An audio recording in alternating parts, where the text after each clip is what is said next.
Yeah, big game hunting is something that we put together in 2002. There's series or games where we play against people, usually in BCS type conferences, your SEC teams, your ACC teams, Big 12, where we're on the road and would be perceived big underdogs. And you could see, we've had some sides up there versus, some W's versus the Florida Gators. We went down and beat them 11-1. We beat Alabama 6-1.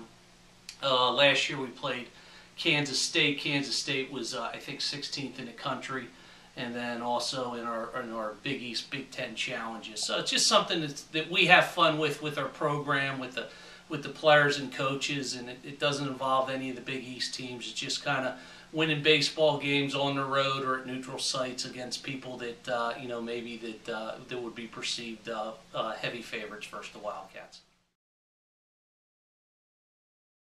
Yeah, Norfolk series, it was good to get out of there with 2 wins. It was, I think, a big learning experience for our guys.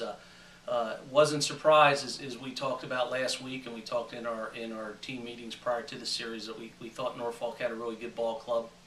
They had a lot of seniors on offense. They could swing the bats, and they came out and didn't disappoint.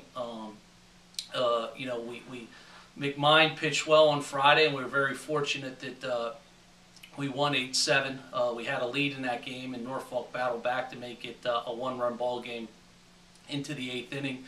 And Julian Diaz and Mike Francisco did a great job closing the door in those innings to get us a victory. Saturday's game was very much the same. I thought we got a good, quality start from Helisek. I think our defense put him in some tough spots with his pitch count. So he had to leave that game a lot earlier than what we were hoping to do. And freshman Pat Young came in and did a good job. And it just got into the 8th inning in a 4-4 baseball game, and Norfolk was just able to do a little bit more, get the lead, and eventually a guy hit a grand slam. So it just didn't go our way on Saturday. Sunday I was very impressed with the ball club. We came out mentally sharp and ready. We were all business. Played error-free baseball. Got the lead in the 1st inning. Matt Lengel got his first career start. It's 4-0 in the bottom of the 1st, and they have the bases loaded, nobody out. He gets out of it with only giving up 1 run. That's the only runs they scored on the day. So it was just a good team effort all around on Sunday.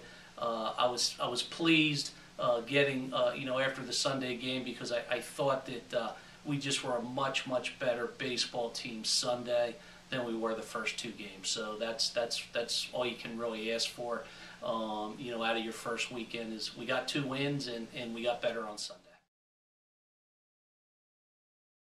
Yeah, I thought that we did a really good job offensively. I was surprised, on Friday with Shook, their number 1.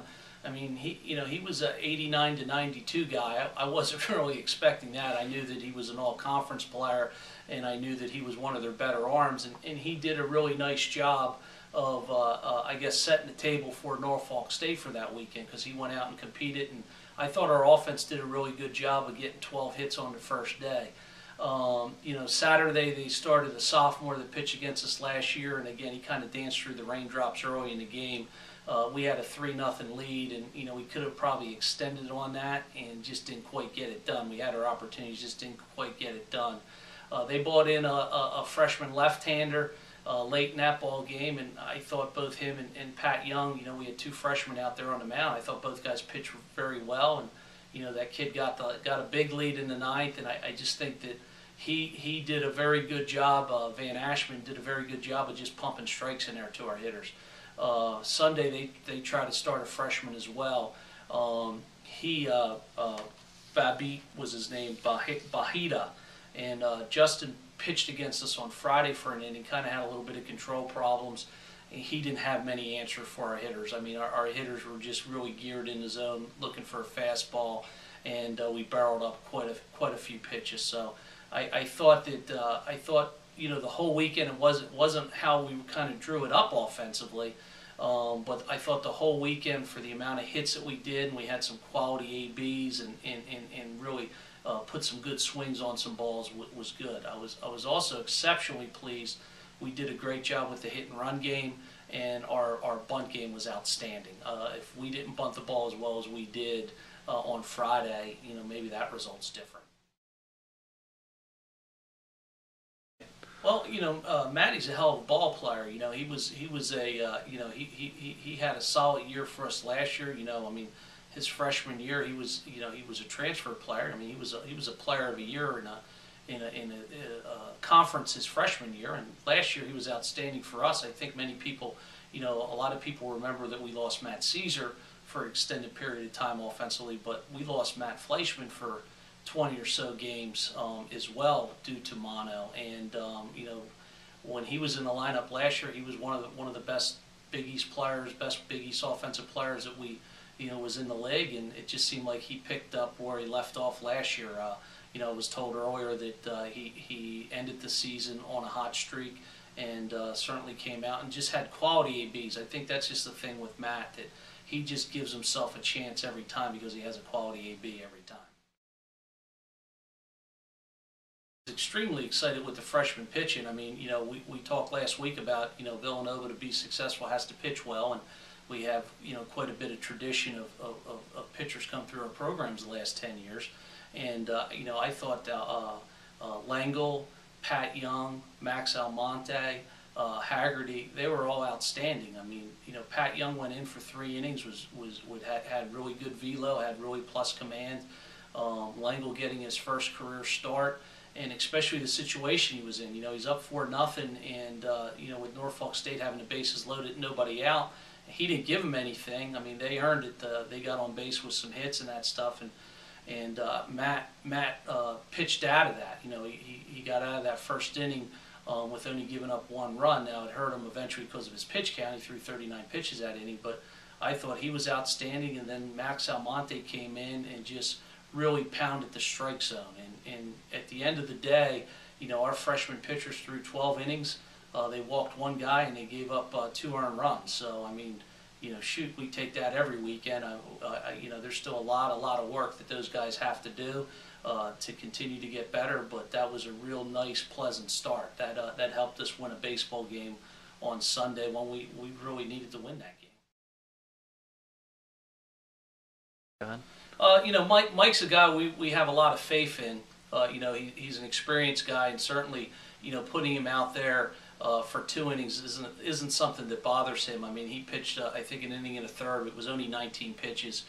He can pitch through trouble. We wanted to get him in game 1 versus the lefty in the 8th inning, and he got out of that inning. Had a little bit of, kind of a bump in the road with a walk in the top of the 9th, and then, really had complete control of that game. So we were pleased for him to get out there again, get the first save of the year, so he kind of got that out of the way and just kind of roll from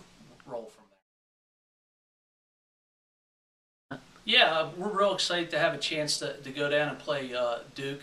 Sean McNally's our head coach, is a good friend of mine, is a very, very solid baseball guy. He actually coached some of our players, Adrian Chow and Brian Slocum. He was a minor league manager for the Cleveland Indians, and so he's in his 3rd or 4th year at Duke.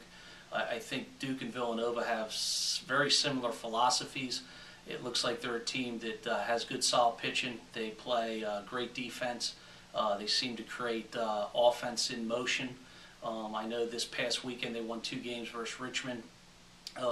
Things that jumped out at me on that was, they had 19 walks. They got hit by 5 pitches. They stole 9 bases. They didn't strike out very much. So they're going to be a real solid fundamental team. They're a little bit young in some areas. I think they played 4 or 5 freshmen on the weekend, but they're very talented guys. They're guys that are some of the top recruits in the country. So I think it should be kind of playing each other, kind of playing yourself down there. I think the team that limits the mistakes, puts the most balls in play, and forces the other team to swing the bats will probably come out with the advantage on the weekend. It'll be a big challenge for us. I think we have some veteran players that are kind of real hungry to get an opportunity to fortunately hopefully go out and play well versus an ACC team.